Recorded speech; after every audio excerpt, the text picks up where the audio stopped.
Dear Patriots, before the news starts, please subscribe to our patriotic channel by clicking the subscribe button. Give us a thumbs up to this video. Don't forget to leave your opinion below in the comments section. Share the news on Facebook and Twitter so your friends see it. Thank you. CNN's Jim Acosta attacks President Trump for injecting politics into Muslim terrorist attack. Within minutes of the Vegas terror attack, Democrats all over the media jumped to attacking the Second Amendment as well as white men. However, CNN's Jim Acosta now seems to be furious with Trump for injecting politics for calling out Islamic terrorism after the New York City attack. I think President Trump, Brooke, now has the world record for injecting politics into the aftermath of a terror attack. That is exactly what has happened in the last 12 hours or so as the president has been tweeting about this, said Acosta on CNN's Newsroom.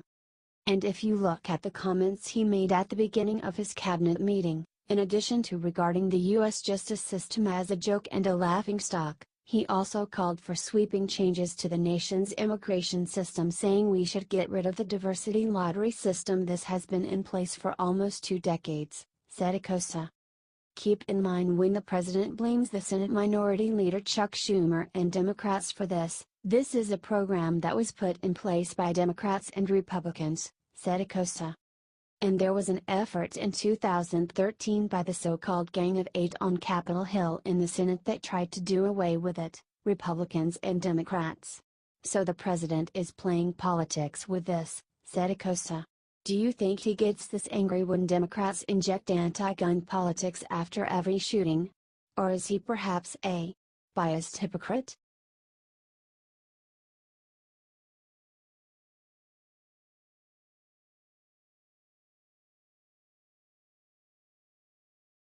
Deborah Messing tearfully praises 13-year-old son for sitting down during the national anthem. Will and Grace actress Deborah Messing posted a photo onto her Facebook page celebrating her son sitting down for the national anthem. The caption of the photo reads, "Please stand for the Pledge of Allegiance." Son, Mom, I want to sit down and protest. Can we do that? Me, yes, honey. We can do that. Who's crying? I'm not crying. #BLM, she wrote. The fact that her son is protesting the national anthem is enough to make her cry tears of joy. And apparently, Black Lives Matter has something to do with it. Why do liberals believe that to respect Black lives you have to disrespect our country? Tons of people flooded her comments telling her how wrong she is.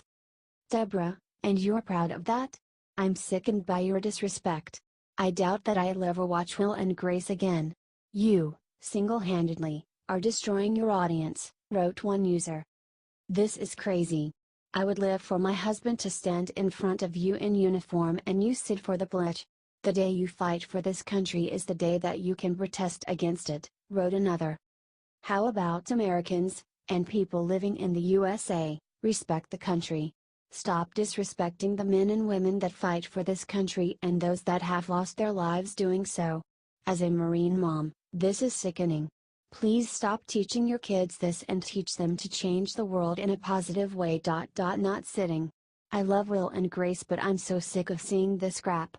Thanks to my son and others like him, you have the right to speak, act however you want, wrote another.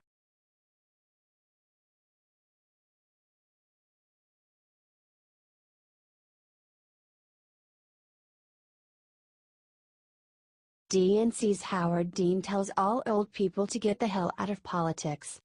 During an MSNBC interview, former DNC chairman Howard Dean suggested that people over 50 shouldn't be involved with politics because their futures won't be as affected by policy decision. I'm very much for somebody who's younger. I think my generation has got to get the hell out of politics. Start coaching and start moving up this next generation who I think are more fiscally sane, said Dean in an interview with Morning Joe. I actually think the progressives are in the process of informally taking over the Democratic Party. Neither Republicans or Democrats can claim they are fiscally responsible anymore after what the Republicans just did with this tax bill. This young generation is going to pay for that if we don't get the hell out of the way, and have somebody who's 50 running the country, said Dean. Chris Murphy from Pennsylvania, from Connecticut. Kamala Harris, of course. Kirsten Gillibrand. I wouldn't be surprised if you saw 17 people running, said Dean. It might be nice having older people in politics because they have actually had experience and knows better what works and what doesn't work. This isn't the only crazy thing Howard Dean has said recently. Last month Dean shared a wacky conspiracy theory that the alt-right created an alternative version of Trump's Access Hollywood tape to convince people it wasn't true.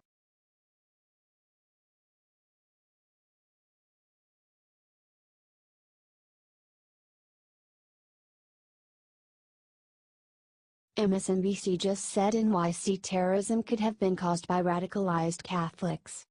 The recent terrorist attack in New York City where a Muslim rammed a van into a bike lane and killed 8 people has restarted the debate about restricting the ability of potentially harmful people from entering the United States.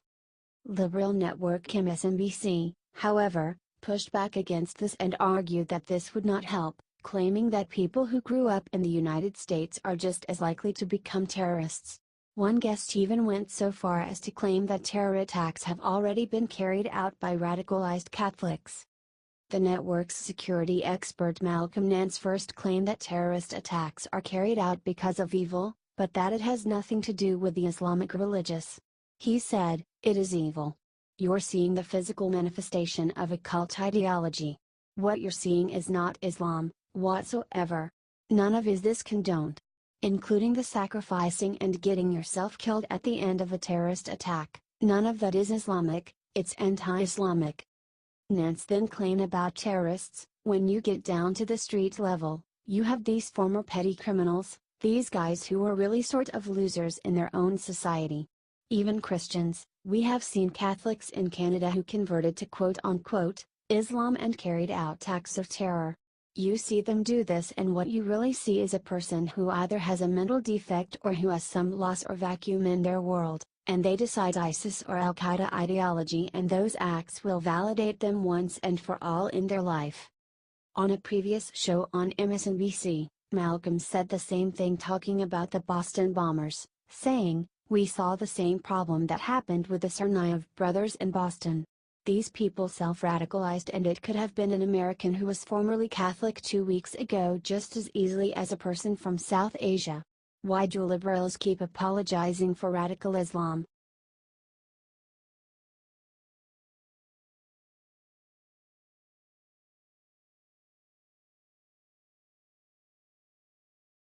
Breaking: famous actress just publicly praised her son for not standing during the anthem.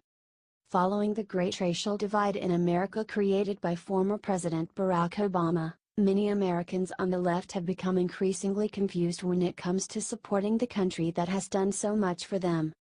One of these people in multimillionaire Will and Grace actress Deborah Messing, who never has to work another day in her life thanks to get a lucrative co-starring role in the long-running sitcom.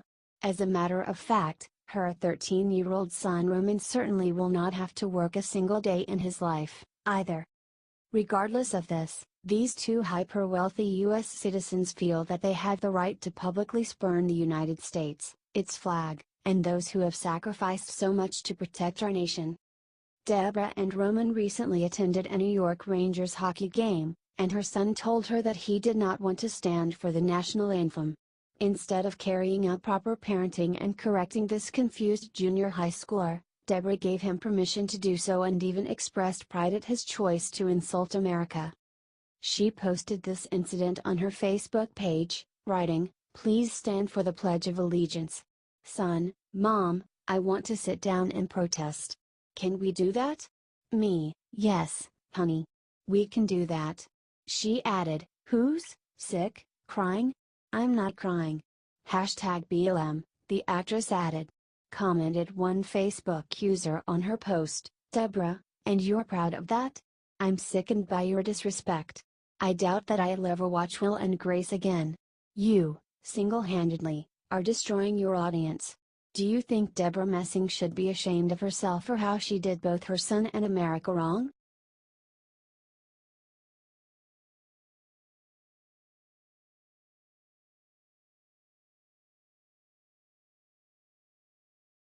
CNN defends Islamic terrorist against President Trump for saying he's an animal. President Trump called the terrorist who killed 8 people in New York City an animal. This should be common sense. But shockingly, CNN rushed to defend the terrorist against President Trump's mean attack. I would say it's amazing, but it's not, because every day he says things that no other president has ever said, and that are really shocking, said CNN analyst Paul Callan.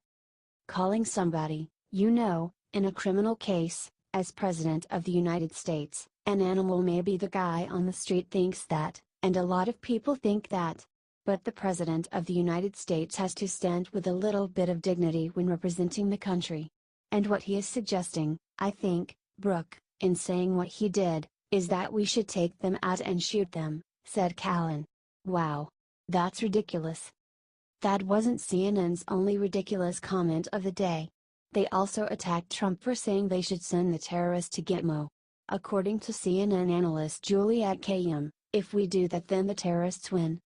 There is nothing different about the evidence, nothing different about the courts that would sort of justify, even if you can legally, taking it to Guantanamo Bay. So, I think the president is making a political argument, not a legal argument. One quick thing: if you want the terrorists to win, you have them abandon our judicial system, which is the envy of the world. This is a case that the New York judicial system can handle, the federal judicial system can handle, she said.